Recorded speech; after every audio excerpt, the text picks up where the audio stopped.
This is Ag Matters PM from the Iowa Agribusiness Radio Network, brought to you by the Iowa Soybean Association, your daily recap of the information that affects Iowa's farmers, producers, and consumers, right here in the heart of the heartland.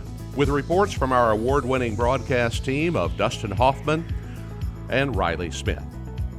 Now, from the IARN studios in Des Moines, here's Riley Smith.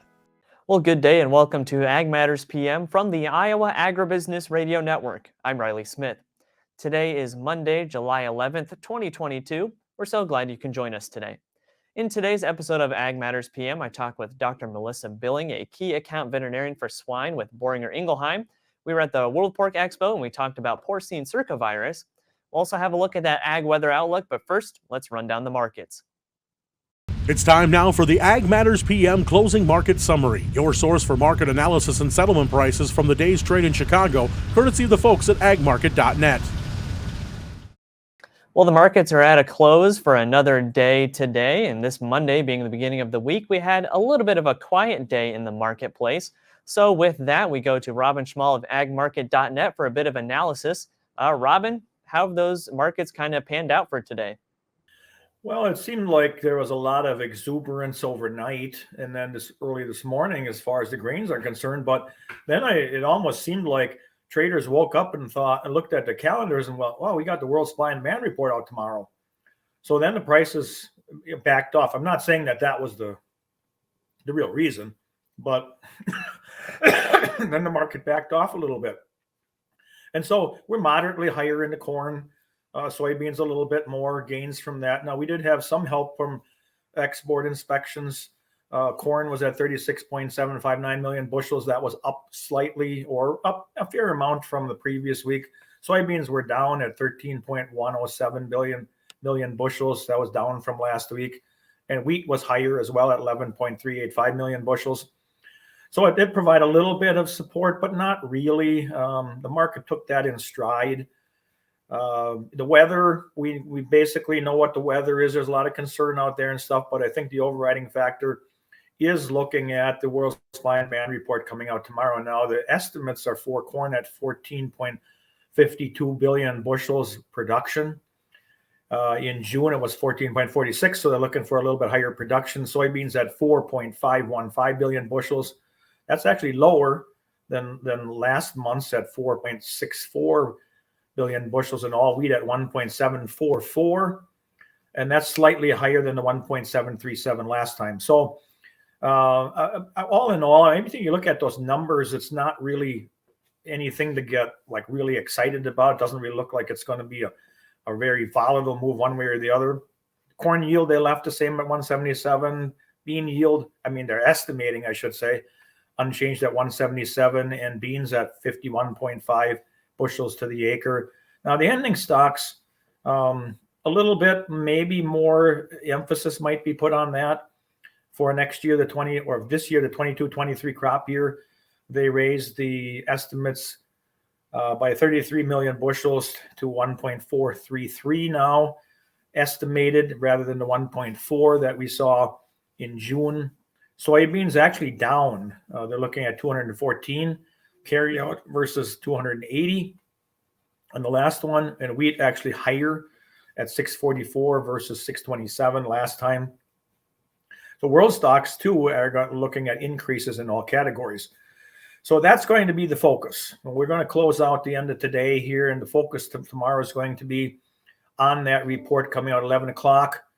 I used to say that generally traders would kind of temper themselves, kind of square up positions prior to the report, but we've seen the last number of reports where we've seen quite a bit of volatility prior to the report. So it could be anybody's guess, but the focus is going to be there. Now, one other thing that we've seen in the soybean complex is China is slated to sell 500,000 tons of their soybean stocks on July 15th, which is kind of interesting because they were short on oil seeds earlier in the year, but now they're actually selling some out of their reserves. So that's whether that's really bullish or bearish is anybody's guess at this point in time, as it is a lot of times when we see what China's doing. But it is something to take note of as far as the soybean complex is concerned. Right, and of course, we are still in a weather market. We've seen some concerns about weather during pollination. Do we have any fear there? Of course, this would probably come out after the report, like you said. Anything going on in that area? Well, there's a concern coming in for that pollination area. Now, there's been some changes as far as where the hotter weather ridge, or initially there was supposed to be a hot weather ridge that could come across the Midwest during that period of time. Now, one of the forecasters that I've seen has pulled that back a little bit to a little bit more of the southern part. But there's always that possibility that things won't follow those patterns that they set up as far as those GFS models or the different models are concerned. And I personally, I think that forecasting a period of time out like that, even as a couple of days, is kind of very difficult because there's so many things that can change in the market. So there's always that concern there. But it seems like that's tempered just a little bit from what it was last week. All right, and what are we seeing on the other side of the marketplace in the livestock complex? Well, cattle found some legs today after being a period of under pressure or floundering last week, even though we had steady, some cases a little bit higher cash last week. But they were floundering into the end of the week today. They found some legs under them and they moved higher, which it's a little bit surprising because it seems like they do react relatively, at least feeder cattle, off of higher grain prices. But I think when grain prices backed off a little bit from their highs, we started to see some buying into the feeder cattle. Now, box beef was higher at midday. Choice was up $1, select up $2.34.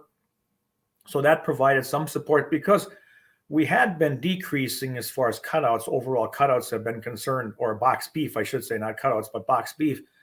This provides some hope that the demand is still there. Of course, the afternoon report is the final say for what's going on. Now, the outlook for cash this week in the cattle isn't very warm and fuzzy. I would use that term.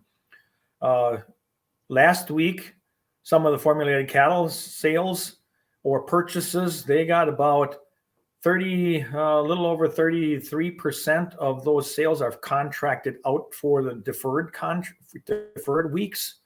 So the packers have built up a little bit of a cushion there. They may try to play on the higher grain prices. They may try to play on the heat. Play on the heat, whereas feedlots might want to move those cattle rather than looking down maybe a week or two to the hotter weather in those areas. So they might be trying to play on that. So right now we're looking at actually steady to maybe slightly lower on the cash for this week.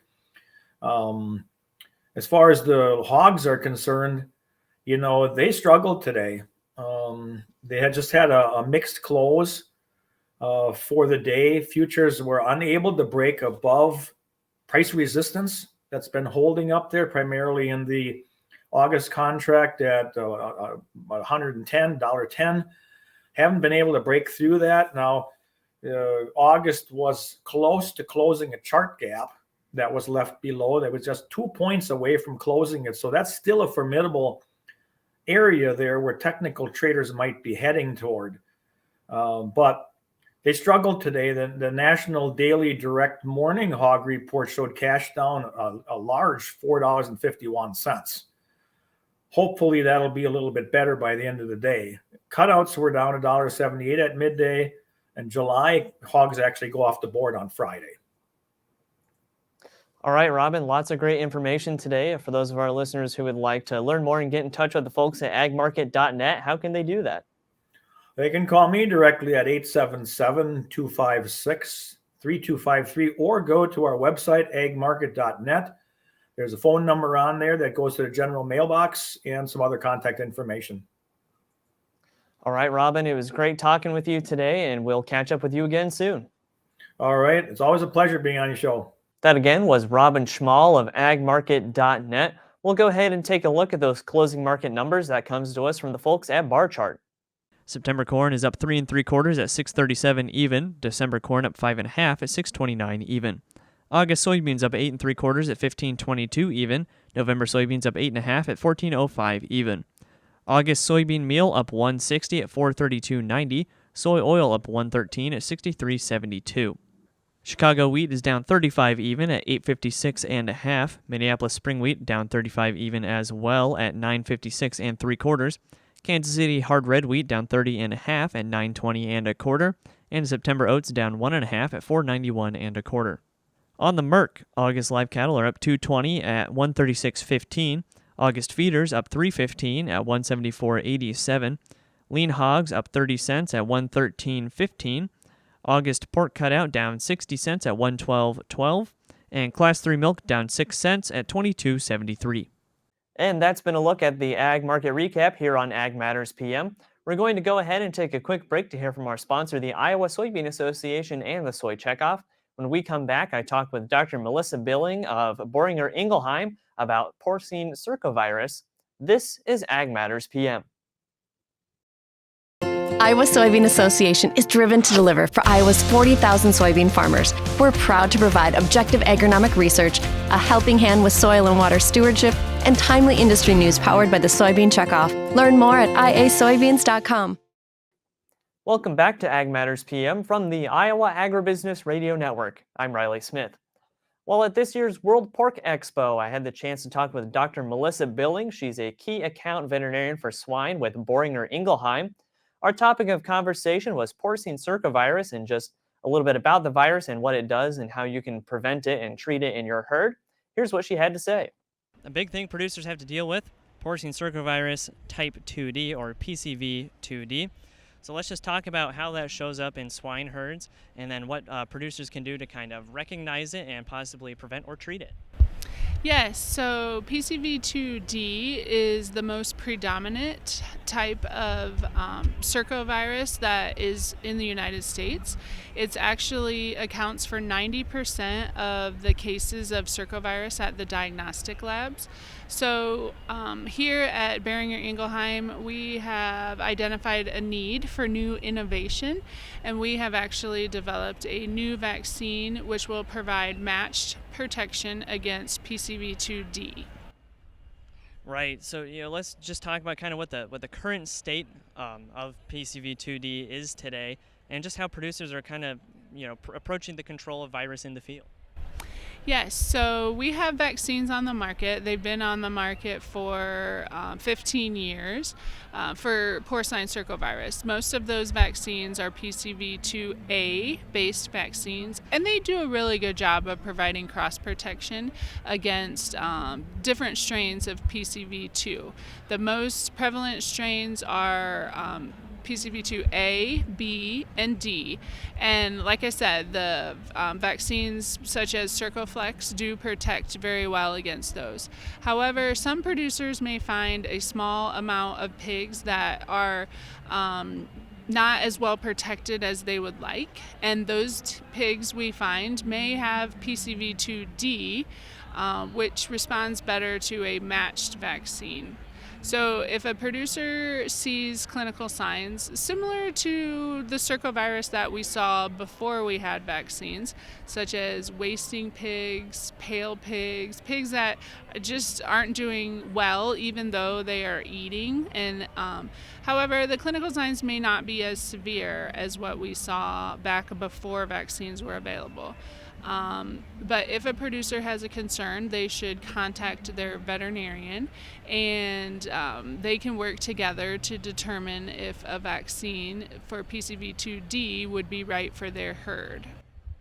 Right, and obviously with all viruses, we know how important it is to get prevention instead of treatment afterwards, because when you get to the treatment phase, you're probably already too late. And there's going to be a huge spread and everything. So let's just talk about the importance of getting that vaccine in and being able to identify, even if you do get that infection, very quickly of what's going on and what you can do. Exactly, Riley. You're exactly right. It is very important to identify the pigs quickly and to prevent vaccine rather than treat it, because it's a virus, there really is not a good treatment for it. And I can remember back before we had vaccine, it was extremely frustrating for producers and veterinarians to have sick pigs but not be able to do anything for them. So the circovirus vaccines were extremely beneficial in the industry, and we know that most all of the pigs in the United States get a vaccine for porcine circovirus. However, if a producer is wondering if maybe they need to look at a different plan for their PCV2 management, we have what we call a decision tree that we've developed at Boehringer Ingelheim that can help walk them through the steps.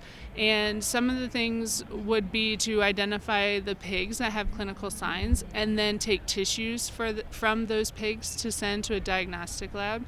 If the diagnostic lab identifies circovirus, they can do a sequencing to determine if it is PCV2D. And then the producer could go further down the decision tree to look at ideas such as, are we sure that the vaccine is being handled properly? Are we sure that the pigs are getting the vaccine in the right spot at the right time? Certainly, just like other diseases, pigs need time to respond to the vaccine. Typically, the vaccines are given at weaning or later. And so the decision tree can help you check to make sure you're getting all of those things done correctly. And if you go through the complete tree and feel like you have a good program but you're still not satisfied with it, then we would suggest looking at our new PCV2D vaccine, which is called Defense. Right, and obviously vaccinations are one part of it, but there's another step to that prevention as well, and that's biosecurity. And we, of course, at the World Pork Expo, we all know how important biosecurity is to swine and raising your own herd. And even if you go through that main gate, you have the option to get your feet washed when you come in here. So let's talk about the role of that biosecurity and having a good plan and even a backup plan and then a backup to your backup could have and kind of helping with that prevention procedure. Yes, so unfortunately PCV2D is everywhere. It's spread in the feces, and it actually is very difficult to get out of the environment. Certainly things that we do for biosecurity, such as washing and disinfecting, are helpful. They definitely decrease the load, but it's extremely difficult to completely eliminate it from the environment. So we certainly should try still to do the biosecurity things that we know, but it may be difficult to eliminate circovirus from the environment. Right, so then that really just amps up the importance of having that vaccine and being able to identify that. So say I'm a producer who I think I've identified that I have a pretty bad scenario here. There's a pretty bad infection, a lot of pigs are sick. What are the steps that I should do to get started on the treatment and then hopefully later on the vaccination? Yes, so as I talked about, the decision tree is critical to walk you through the steps to make sure that you need this vaccine.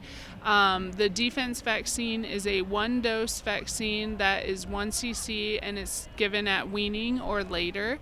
It seems that, like I mentioned, with circovirus, that matched protection is best. It depends on the disease. Some other diseases, cross-protection is good, and we think it's good in circovirus too, but it seems like matched protection would be the best.